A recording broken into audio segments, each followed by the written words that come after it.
on KUJH News. The group Fail Campus Carry promotes their message to students against the open carry laws coming to KU. April is Sexual Assault Awareness Month. See how the Sexual Assault Prevention Center is symbolizing assault cases on campus to raise awareness at the university. And spring showers continue to pour over Lawrence, just when we'll see clear and sunny skies coming up. KUJH News starts now. From the University of Kansas, you're watching KUJH News. Welcome into KUJH News. I'm Alex McClune. Today, the State House voted to override Governor Sam Brownback's veto on the expansion of CanCare. The measure fell 3 votes short of the 2/3 majority required to overturn the veto. The bill would have expanded Medicaid for up to 180,000 Kansans. Brownback says any attempt to expand should include a plan to eliminate the inherited waiting list for services to our disabled community, include work requirements to help Kansans escape poverty, and have a neutral impact on the state budget. The governor also says he was disappointed the bill would have led to an increase in funding for Planned Parenthood.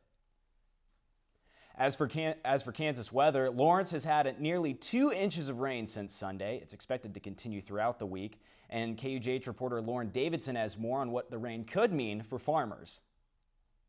Typically, the rain improves growing conditions for crops, but when fields get too much rain at once, it could lead to the loss of a crop. Douglas County Director Marlon Bates says for farmers who have already planted their crops, this week's rain could negatively affect their growing season in more than one way. They're not being productive for us. They're not helping us meet our market time windows whenever we need to have those crops available for sale.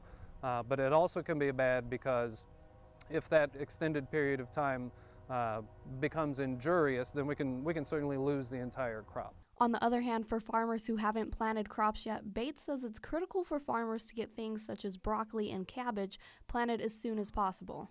There are some crops that really it would be necessary to start calling it crunch time on whether or not you're going to get that crop into the ground within the next probably 2 weeks. Farmers will have to wait until the soil dries out before they can begin planting crops. While some may think this rain is setting things back, Bates says there's a rainy season every time farmers are planting, so they're used to working around Mother Nature. Lauren Davidson, KUJH News. The rain's expected to continue throughout the week. Luckily, farmers say they're used to unpredictable rainfall. Crops should not be affected. Well, Jacob, as for the rest of us, ready for sunny conditions. Any chance of clear conditions heading into the weekend? Yeah, Alex, that rain, pretty good for farmers, but for us KU students, maybe a bit more of an annoyance than anything. Here's a look at a radar loop from earlier. You can see we had some light showers and thunderstorms making their way through our area in the morning hours, making for a pretty gloomy walk to class. It's a bit of a downer Monday morning, lots of rain.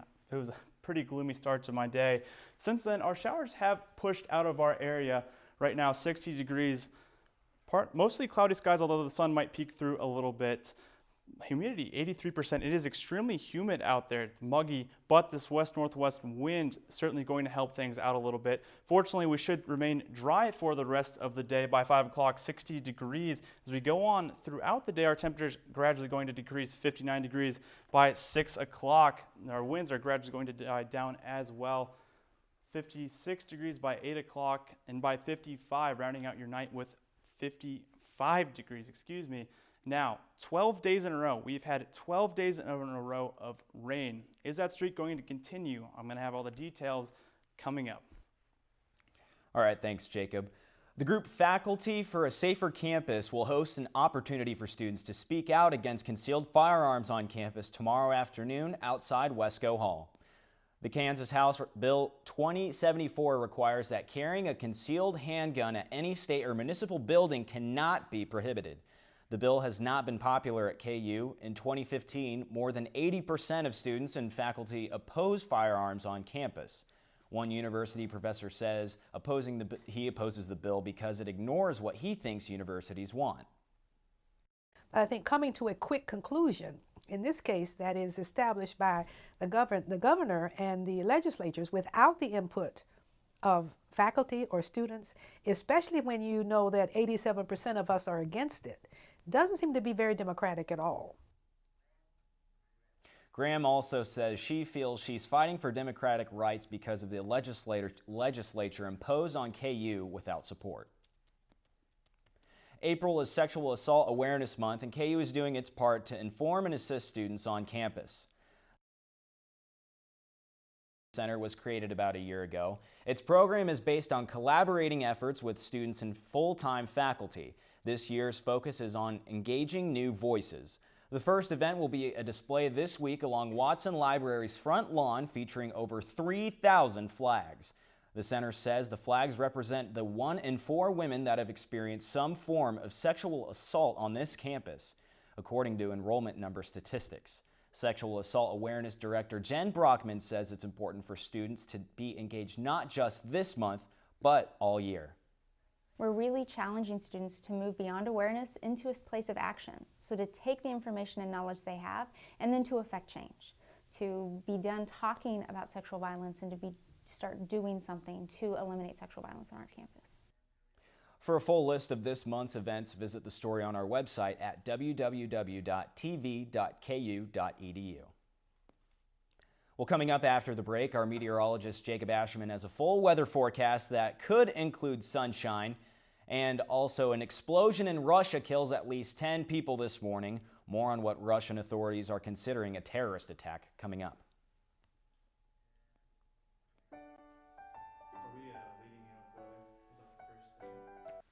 We connected so fast. No, when we it's first going. met. I think that our relationship will last for a lifetime. Being a role model for someone, being there for someone, there's nothing I can compare it to. She has uncles up in Minnesota that treat me like I'm their own now. I feel like she's actually my big sister in a way. It's been one of the best decisions I think I've ever made.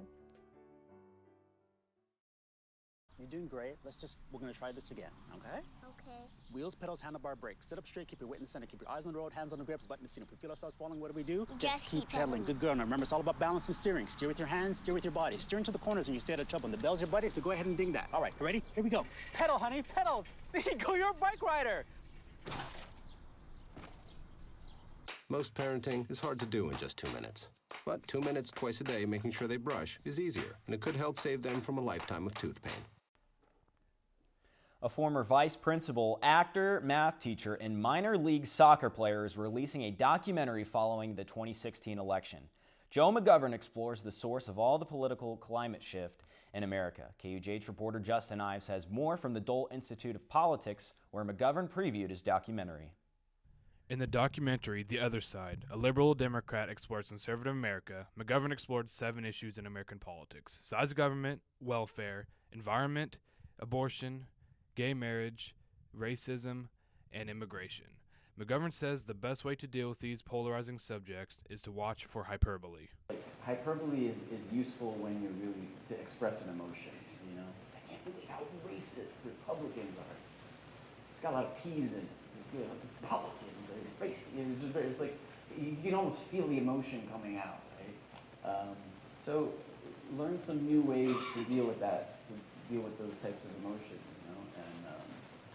And look to have conversations, look to be curious. If you can somehow replace your anger with curiosity, then you'll go a long way towards diminishing the amount of polarization. One audience member said the invention of social media has damaged our ability to hold constructive political discussions. McGovern says he learned with every new interview. Specificity and precision and nuance and complexity, and it takes conversation. It takes more than 140 characters to be able to investigate, to talk about, to weigh, and to really dive into those concepts. McGovern's greatest lesson from his documentary is that Republicans and Democrats really can get along. Everyone has their own views for a reason, whether it's learned from family or through lessons in life. Reporting from Lawrence, Kansas, Justin Ives, KUJH News. You can view the documentary for free at theothersidedocumentary.com. The vote to appointing Supreme Court nominee Neil Gorsuch is underway. Electing Gorsuch restores a conservative majority in the Supreme Court, making Democrats cautious about their vote. Democrats are concerned with Gorsuch's reluctance to disclose his political views in the past. I asked him repeatedly to say whether he agreed with core constitutional precedents, Brown v. Board of Education, the desegregation case, Roe v. Wade on the right to reproductive care, Griswold v. Connecticut, the right to use contraceptives, Loving versus Virginia, interracial couples marrying. On every one of these precedents, he refused to say whether it was correct or not. Republicans have the majority of 52 votes to the Democrats' 48, but Democrats are attempting to filibuster the vote. 8 Democrats need to change their vote in order to override the filibuster. So far, there have been 3. Republicans could move to use the nuclear option, which would lower the threshold from 60 votes to 51. Republicans are looking to confirm Gorsuch by Friday before a 2-week recess. 11 people are dead and approximately 50 injured after an explosion rocks a metro in St. Petersburg, Russia this morning. The explosion occurred as a train was traveling between 2 stations in St. Petersburg. Russian officials say an unidentified explosive device caused the blast. A second device was found at another station before it detonated. Authorities are investigating possible motives for the explosion and are not ruling out terrorism. In response, Russian President Vladimir Putin expresses his condolences to the victims. All metro stations across the city are closed. Now back here in the States, it's been all rain over Lawrence the past week. Jacob Asherman is here with a full look at the weather. Jacob, this rain can't go on forever, right? All right, guys. Yeah, I know the big question on everyone's minds. Are we going to get more rain this week? Quick answer to that, I'm sorry, is yes, but not much longer. We have at least 2 more days of rain before we start to see those beautiful spring temperatures we all know and love returning into our area. See our almanac, our temperatures right around average, maybe a tad bit warmer. Of course, one thing I do want to point out is just how much rain, and that's really been the story of our weather the last 2 weeks. Again, he's heard we had over 2 inches of rain over the last 2 weeks, and we've received rain the last 12 days in a row. I expect that streak to continue. So we almost received a 1/4 inch of rain, bringing our total almost just above a 1/4 inch of rain. Of course, I expect that total to increase over the next couple days. Now, zooming things out a bit, mid-60s all across the board, 60 degrees in Topeka, 60 here in Lawrence to our south, 63 degrees in Ottawa. To our west, it is a little bit warmer, 65 in Manhattan. We see a little bit of more clearing in these clouds that have been sitting over our area, causing those temperatures to be a tad bit warmer. Now, tomorrow, 58 degrees, off and on showers, a 60% chance of rain. That northwest wind is going to persist. Now, tomorrow, throughout the day, like I said, off and on showers are expected, although we do have a little more confidence in rain being later at night. So this is the rain you kind of like to see, the rain that happens in the middle of the night, so it really doesn't disturb your planes too much. You can see a 60% chance during the day, turning to 80% overnight, and then through Wednesday. Wednesday looks to have the most rain out of all of these days, 80% chance, with our temperatures hovering in the mid-50s. Before Thursday, our temperatures finally start to clear out. 57 degrees, partly cloudy, mostly sunny skies, on Thursday, for warming up on Friday with 60 degrees. So we have a couple more days of rain, but this rainy weather we've had might have been affecting our MLB home openers, guys. Yeah, that's right, Jacob. Sam Davis with us now. And college baseball underway, pros getting set last night with the Cardinals and Cubs and the rest of the league catching up. And it seemed like rain was poised to threaten the day with the possibility of canceling games. Yeah, Cardinals and Cubs, couple other games yesterday. Everybody else is getting started today. Royals up in Minnesota. A Mike Moustakas solo home run has Kansas City leading 1-0 in the top of the 4th. Coming up next in sports, the rain couldn't hold off Kansas baseball as the Jayhawks defeated Texas in Lawrence over the weekend. Plus, Frank Mason hoisted the Naismith Trophy on Sunday as his now Hall of Fame coach looked on. That and more next.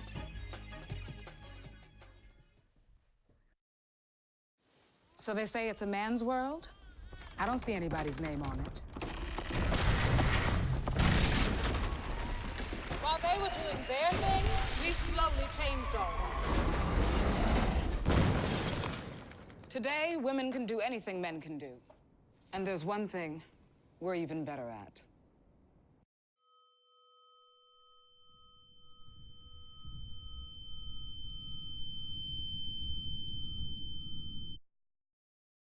My youngest, Addie, was 2.5. She was diagnosed with leukemia. The doctor stopped by and said, well, it is leukemia. And then the next thing she said without even missing a beat was, and here's what we're going to do. We are so blessed and lucky to say that she is extremely healthy. I could not be more grateful for groups like the Leukemia and Lymphoma Society. It was that research that let that doctor say it's leukemia, and here's what we're going to do.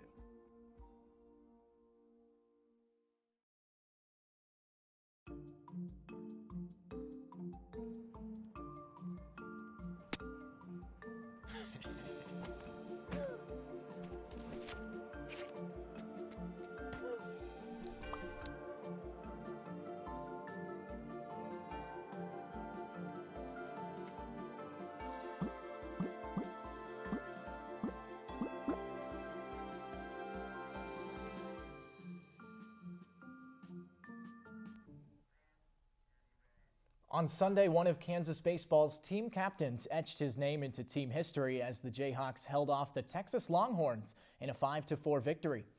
After allowing early runs off a shortened start from Jayhawk righty Jackson Goddard, the Kansas defense shined to shut out the Jayhawks in the final 4 innings. With the game tied at 4, the underclassmen came alive at the plate, including sophomore outfielder Devin Foyle, who drove in the game-winning run on a 2-out double. With the lead in hand entering the 9th, head coach Rich Price called on senior closer Stephen Valines, who retired the Texas Longhorns in order for his 2nd save of the weekend and 32nd of his career, a program best mark.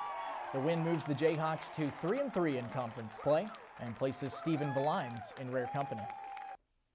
Being with Don, Smythe, Boucher, those guys, it's a great honor, and especially get the series win like that over Texas. I mean, they're a great ball club, so getting that series win for us, getting us on the right track, that's a big key for us. Kansas baseball now heads to Springfield, where they will, weather permitting, face off against the Missouri State Bears tomorrow. Kansas baseball's Game 3 win over Texas gives the Jayhawks the series win and completes a perfect sweep of Texas across the men's sports. Now, don't let the fact that KU beat Texas in baseball distract you from the fact that KU beat Texas in football last fall. Additionally, the men's basketball team enjoyed home and away wins over the Horns earlier this year by scores of 79-67 and 77-67. This is the first time in Kansas athletics history that the Jayhawks have completed such a sweep of Texas. The Jayhawks and the Longhorns could potentially meet once more in the Big 12 baseball tournament later this year. Over 30 years ago, Bill Self started his coaching career as a graduate assistant for Larry Brown and the Jayhawks. 4 school changes, a national championship, and 13 straight conference titles later, Bill Self can now add Hall of Famer to his personal bio. Over the weekend, Self was a first ballot selection for induction to the Basketball Hall of Fame in Springfield, Massachusetts. Official induction ceremonies will occur later this September prior to the new men's basketball season. While Bill Self would certainly rather be coaching for a championship tonight in Arizona, becoming the 20th Jayhawk to achieve Hall of Fame status is a decent consolation. Bill Self wasn't the only Jayhawk in Arizona that would rather be playing for a national championship. On Sunday, Kansas guard Frank Mason received yet another postseason honor. As he hoists the Naismith Trophy, Mason is just 1 win away from a clean sweep of the Player of the Year awards. I'm really nervous right now, but what an incredible honor for me and my family. Just want to thank my amazing coaches, my mom and dad for being here. I want to thank my teammates. Without them guys, I wouldn't be here today. The final Player of the Year honor and the winner of the prestigious Wooden Award will be announced at an official ceremony this Friday. And Frank Mason will be able to hoist more than just his trophies today. Yeah, that's right. It's the Kansas guard's 23rd birthday. And if you thought the 8 or however many awards it's been so far for him, check out that cake. It's huge. Yeah, it's tough to think he could have been playing for a national title on his birthday, but he's been bringing in all the postseason awards. I'm sure that feels good. Yeah, I'm not sure where we got that picture from. I'd never seen a cake on the court. It may have been after the Duke game. Yeah. True. Yeah, that was a pretty sweet win. But nonetheless, congratulations to Frank Mason, and happy birthday to go along with that. But that's all we have for you today. Thank you for joining us. We'll be back on Wednesday.